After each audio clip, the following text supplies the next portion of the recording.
Kashi the city of light यानी रोशनी का शहर भी कहा जाता है। काशी विश्वनाथ मंदिर 12 ज्योतिर्लिंगों में से एक है। यह मंदिर पिछले कई हजार वर्षों से वाराणसी में स्थित है। काशी विश्वनाथ मंदिर का हिंदू धर्म में एक विशिष्ट स्थान है। ऐसा माना जाता है कि एक बार इस मंदिर के दर्शन करने और पवित्र गंगा में स्नान कर लेने से मोक्ष की प्राप्ति होती है। इस मंदिर में दर्शन करने के लिए आदि शंकराचार्य, संत एकनाथ, रामकृष्ण परमहंस, स्वामी विवेकानंद, महर्षि दयानंद, गोस्वामी तुलसीदास सभी का आगमन हुआ है।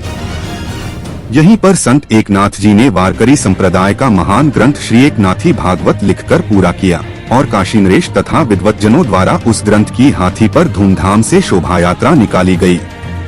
महाशिवरात्रि की मध्य रात्रि में प्रमुख मंदिरों से भव्य शोभा यात्रा ढोल नगाड़े इत्यादि के साथ बाबा विश्वनाथ जी के मंदिर तक जाती है।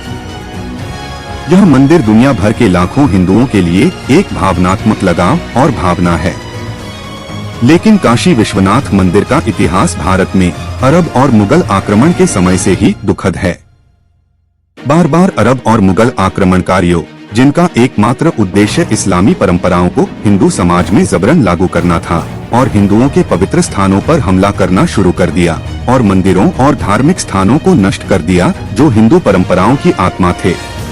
तो आइए दोस्तों, आज की इतिहास को हम बारीकी से समझेंगे और जानेंगे इस मंदिर के दबे हुए राज के बारे में। आशा करते हैं आपने इस वीडियो को लाइक और सब्सक्राइब कर लिया होगा। तो शुरू करते हैं। काशी का उल्लेख वैदिक, महाकाव्य, पौराणिक, बौद्ध और जैन साहित्य में किया गया है। काशी 9वीं शताब्दी ईसा पूर्व तक एक महत्वपूर्ण समझौता था। राजघाट पठार पर खुदाई से 8वीं शताब्दी ईसा पूर्व साइट पर सबसे पहले निवास का पता चला। एक पवित्र केंद्र के रूप में काशी की पवित्रता ने सदियों से अनगिनत संतों और तीर्थयात्रियों को आकर्षित किया। यह बनारस ही था जहां बुद्ध अपने ज्ञान के बाद सारनाथ के हिरण पार्क में अपना पहला उपदेश देने के लिए गए थे। एक आध्यात्मिक शिक्षक के रूप में अपने भटकने के दौरान महावीर भी वहां गए थे। वाराणसी के साथ जैन संबंध, हालांकि महावीर जैन परंपरा से पहले की मान्यता थी कि सुपार्श्व 7वें तीर्थंकर और पारसनाथ 23वें दोनों शहर में पैदा हुए थे। वाराणसी में पाए गए शिव प्रतीक के साथ पहली मुहर प्रारंभिक शताब्दी के लिए दिनांकित है। महाभारत के तीर्थ यात्रा पर्व में वाराणसी के किनारे पर एक संलग्न स्नान कुंड के साथ एक शिव अभयारण्य वृषभध्वज का उल्लेख है। 4वीं से 6वीं शताब्दी तक विभिन्न प्रकार की मुहरें मिली, जो ज्यादातर शिव मंदिरों द्वारा विशेष रूप से अविमुक्तेश्वर के द्वारा जारी की गई थीं। क्या है काशी का प्राचीन इतिहास? काशी नगरी वर्तमान वाराणसी शहर में स्थित पौराणिक नगरी है। इसे संसार के सबसे पुरानी नगरों में माना जाता है। भारत की यह जगत प्रसिद्ध प्राचीन नगरी गंगा के उत्तर तट पर उत्तर प्रदेश के दक्षिण पूर्वी कोने में वरुणा और असी नदियों के गंगा संगमों के बीच बसी हुई है। इस नगर का प्राचीन नाम लोकोच्चारण से बनारस हो गया था, जिसे उत्तर प्रदेश सरकार ने शासकीय रूप से पूर्ववत वाराणसी कर दिया है। विश्व के सर्वाधिक प्राचीन ग्रंथ ऋग्वेद में काशी का उल्लेख मिलता है। पुराणों के अनुसार यह वैष्णव स्थान है। पहले यह भगवान विष्णु की पुरी थी। जहां श्रीहरि के आनंदाश्रु गिरे थे, वहां बिंदु सरोवर बन गया और प्रभु यहां बिंदु माधव के नाम से प्रतिष्ठित हुए। ऐसी एक कथा है कि जब भगवान शंकर ने क्रुद्ध होकर ब्रह्मा जी का 5वां सिर काट दिया, तो वह उनके करतल से चिपक गया।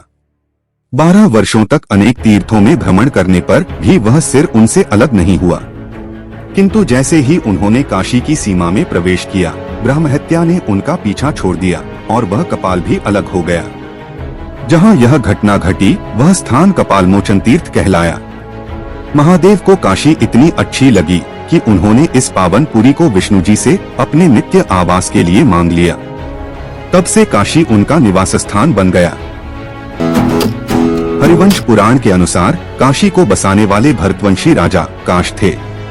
कुछ विद्वानों के मत में काशी वैदिक काल से भी पूर्व की नगरी है। शिव की उपासना का प्राचीनतम केंद्र होने के कारण ही इस धारणा का जन्म हुआ जान पड़ता है, क्योंकि सामान्य रूप से शिव उपासना को पूर्व वैदिक कालीन माना जाता है। वैसे काशी जनपद के निवासियों का सर्वप्रथम उल्लेख हमें अथर्ववेद में मिलता है।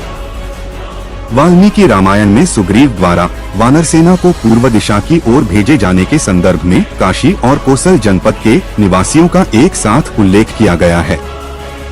महाभारत में काशी जनपद के अनेक उल्लेख हैं और काशीराज की कन्याओं के भीष्म द्वारा अपहरण की कथा तो आप अच्छे से जानते हैं। महाभारत के युद्ध में काशीराज ने पांडवों का साथ दिया था।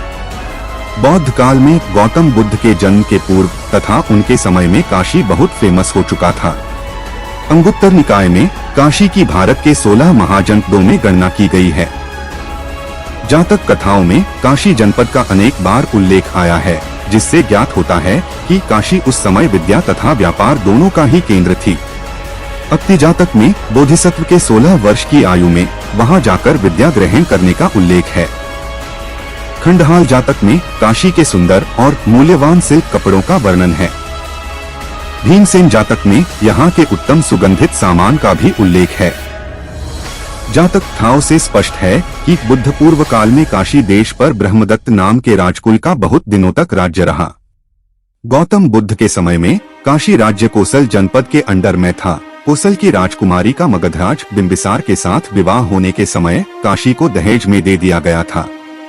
बिंबिसार के पुत्र अजातशत्रु ने काशी को मगध राज्य का इम्पोर्टेंट हिस्सा बना लिया और इसके बाद मगध के हजारों सालों में इसकी यही स्थिति बनी रही।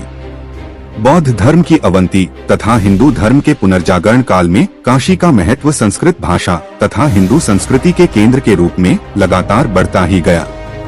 चीनी यात्री फाहियान 405 से 411 एडी और युवानचांग 629 से 645 एडी अपनी यात्रा के दौरान काशी आए थे। युवानचांग ने पूर्वार्ध में यहाँ लगभग 30 बौद्ध विहार और 100 हिंदू मंदिर देखे थे। 9वीं शताब्दी में जगतगुरु शंकराचार्य ने अपने विद्या प्रचार से काशी को भारतीय संस्कृति तथा नवोदित आर्य धर्म का मोस्ट इम्पोर्टेंट केंद्र बना दिया। काशी की यह सांस्कृतिक परंपरा आज तक अखंड रूप से चली आ रही है। ऐसा भी कहा जाता है कि गंगा की बाढ़ ने पांडवों की राजधानी हस्तिनापुर को डुबा दिया था। तब पांडव वर्तमान प्रयागराज जिला में यमुना किनारे कौशाम्बी में नई राजधानी बनाकर बस गए थे।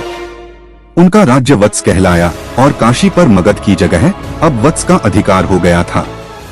कुषाणों के समय से गुप्त काल के प्रारंभ तक यह नगर आर्ट्स, लिटरेचर और आर्किटेक्चर का इम्पोर्टेंट सिटी था। गुप्त काल, जिसे भारत के गोल्डन एज के रूप में जाना जाता है, उस वक्त प्रोग्रेस, रिलीजियस फर्वर और पावर ऑफ स्पिरिचुअलिटी का समय था। अद्वैत की विभिन्न व्याख्याओं से शक्तिवाद, वैष्णववाद और लोक देवी देवताओं का उदय हुआ। गुप्त काल के कई अवशेष बनारस और उसके आसपास विशेष रूप से पंचक्रोशी यात्रा पर देखे जाते हैं।